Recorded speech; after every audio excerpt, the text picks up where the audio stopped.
Kamera rolling and action. Bro, iya. Honda Freed dalam, kalau direm dalam, kemudian ada suara cicit-cicit ketika direm saja, kalau nggak direm nggak bunyi. Ini sudah kita bongkar, sudah kita lepas.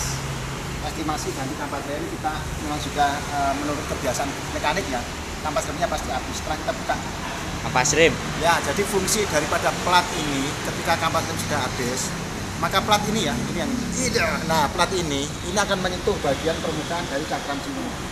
Jadi kalau direm kan ini maju, kemudian plat ini akan menyentuh piringan distrik, dan ini untuk pengemudi yang peka seperti abang-abangku, jadi pasti akan tahu, aduh ini pasti kampas remnya habis atau kotor. Nah ketika itu terjadi, segera merapat ke bengkel, jadi nggak perlu bingung datang ke bengkel untuk melakukan pengecekan kampas rem.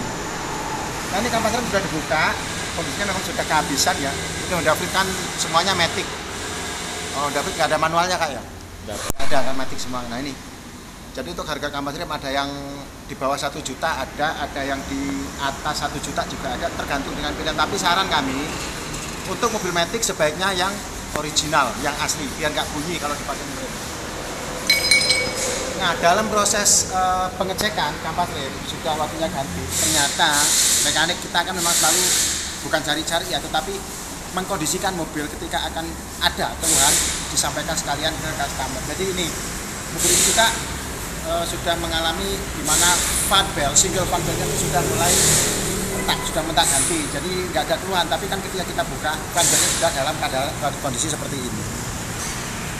Ini sebagian permukaannya sudah ada yang hilang ya karena faktor usia. Nah ini seperti ini. Ini juga sudah pada hilang. Jadi ini ciri-ciri kalau diperhatikan secara kasat mata, secara visual, panbel yang sudah minta ganti itu retak-retak seperti ini. Memang pengemudi, pemilik mobil nggak sadar, nggak tahu. Tetapi setelah sampai di bengkel, kami melakukan pengecekan secara seksama. Jadi mobil ini diperlukan apa saja, kemudian kami laporkan ke pemilik mobil, Pak, untuk biaya tambahan ini ada perlu penggantian panbel, kemudian filter udara kita cek, kemudian di bagian-bagian lain air aki kita cek. Jadi kami melakukan global check, kemudian hasil investigasi Allah kami sampaikan ke customer atau pemilik mobil. Ini di luar dugaan. Setelah kita lakukan pengecekan ternyata fan beltnya sudah minta ganti. Jadi ini tanda-tanda fan belt minta ganti ada 2. Jadi kalau dia kena genangan air, dia akan ada suara berdecit. Kemudian ketika pagi hari starter pertama itu juga ada suara berdecit. Itu tanda-tanda fan belt minta ganti. Kemudian yang kedua tanda-tanda ya ini. Kalau dilihat secara kasat mata dia kelihatan ini. Nah, bagaimana proses melakukan penggantian V-belt Honda Freed dan juga kampas rem depan Honda Freed dan juga penyetelan rem belakangnya? Yuk, video ini membahas tentang itu. Honda Freed dengan keluhan penggantian kampas rem depan dan juga penggantian V-belt. Ya kak, Honda Freed.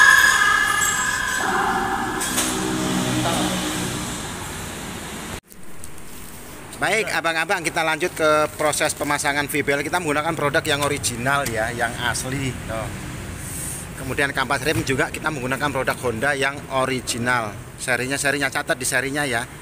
Jadi kalau pembelian nanti jangan labelnya Honda, tetapi kode-kodenya ada tersendiri. Nah, cara memasang fan belt. Ya sebaiknya ke teknisi lah, karena lekuk-lekuknya itu kan berbeda. Jadi lekuknya harus pas. Jadi fungsi daripada V-belt ini dia untuk meneruskan putaran dari puli utama, kemudian untuk memutar dinamo, AC dan juga water pump. Yo, Ani. Jadi bisa dikerjakan sendiri sih sebenarnya, nggak perlu orang tua ya.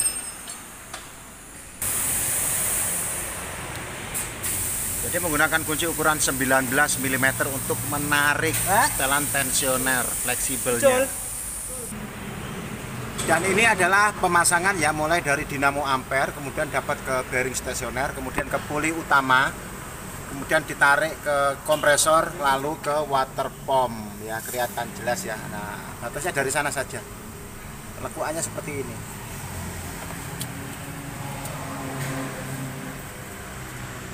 Mudah.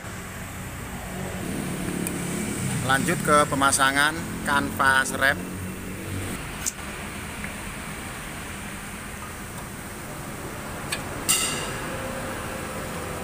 Jadi yang kanan dan kiri itu biasanya dibedakan dari pembatas.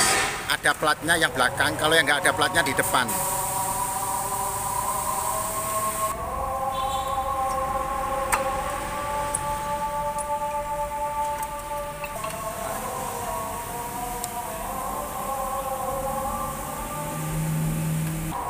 Informasi tambahan ketika akan memasang, mengganti, ini piston harus dipres ke dalam ya dengan alat pres piston.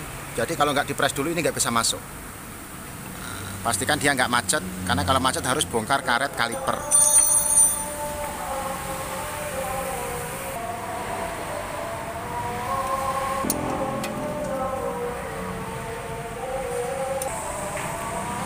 Setelah terpasang, baut ukuran 12 mm nya kenceng, sekarang masang ban.